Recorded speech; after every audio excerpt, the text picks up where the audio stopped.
Welcome back to the Jonested. I'm Mary, and today is Saturday, January 24th, 2026.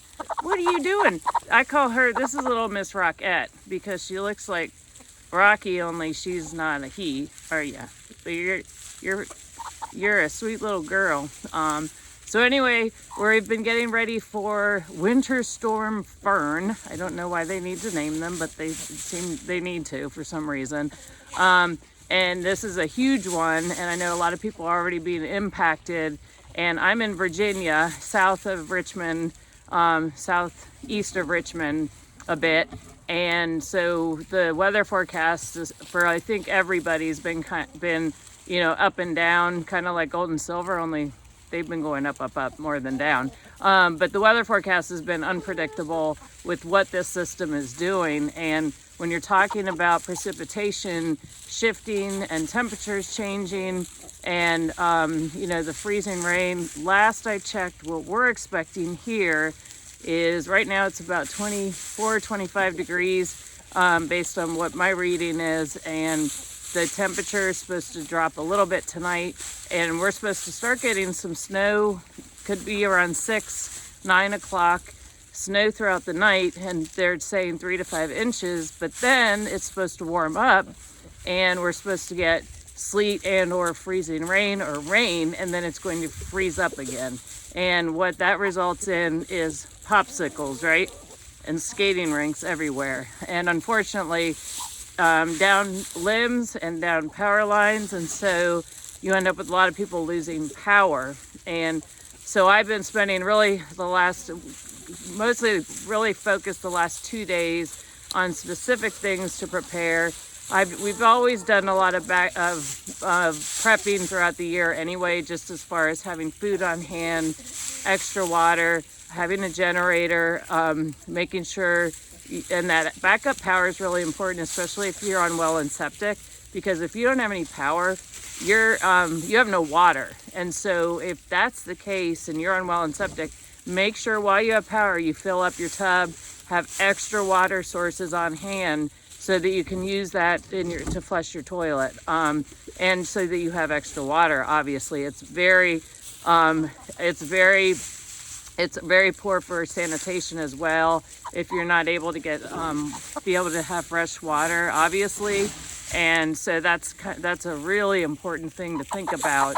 And one of the other things that I did just yesterday was we have poultry netting up over here, and some of it is starting to weaken, and knowing we're going to have snow and maybe heavy precipitation coming down, and I'm not going to be out here at 3 a.m. knocking it off. So I had some gaps and some weak spots. And so I took some twine and basically sewed that up. And today, and since it was so cold last night, their water freezes. And actually today what I do now when the weather's like this is I'll take their water containers inside and fill them in the kitchen faucet, so it's nice and warm water for them, so they're not drinking freezing cold water.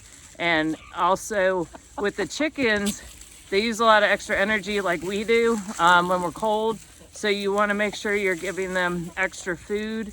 Make sure they've got food, but definitely water, so that they're staying hydrated.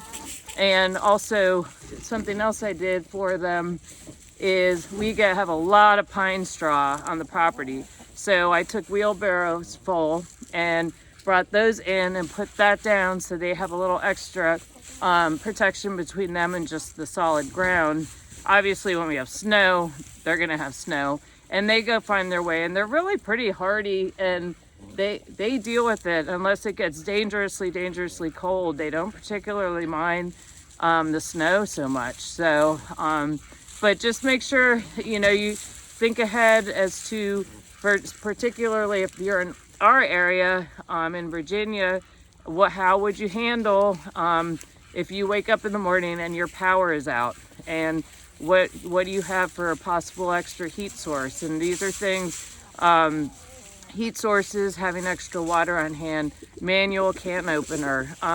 I'm just kind of trying to, and also I have my Coleman stove. Even though we have a generator, what if the generator doesn't work or whatever? And even though we have backup fuel for it, what if? So I have my Coleman stove. I know exactly where it is. I know exactly where the propane tanks are. And I actually did a video this summer on how to operate your Coleman stove. So you can look for that in my, if you go back through the videos, and it'll be a nice reprieve from the temperatures today, because I think the day that I filmed that video, it was probably about 95 degrees out. But we all use the Coleman stoves, whether you're in the summertime, power outage, any season. If you have a power outage, the Coleman stove is awesome.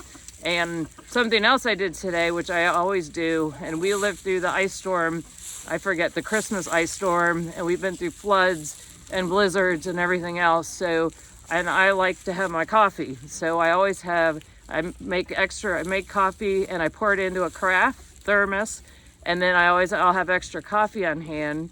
So, and if I need to, I can heat coffee on the Coleman stove as well. And I also have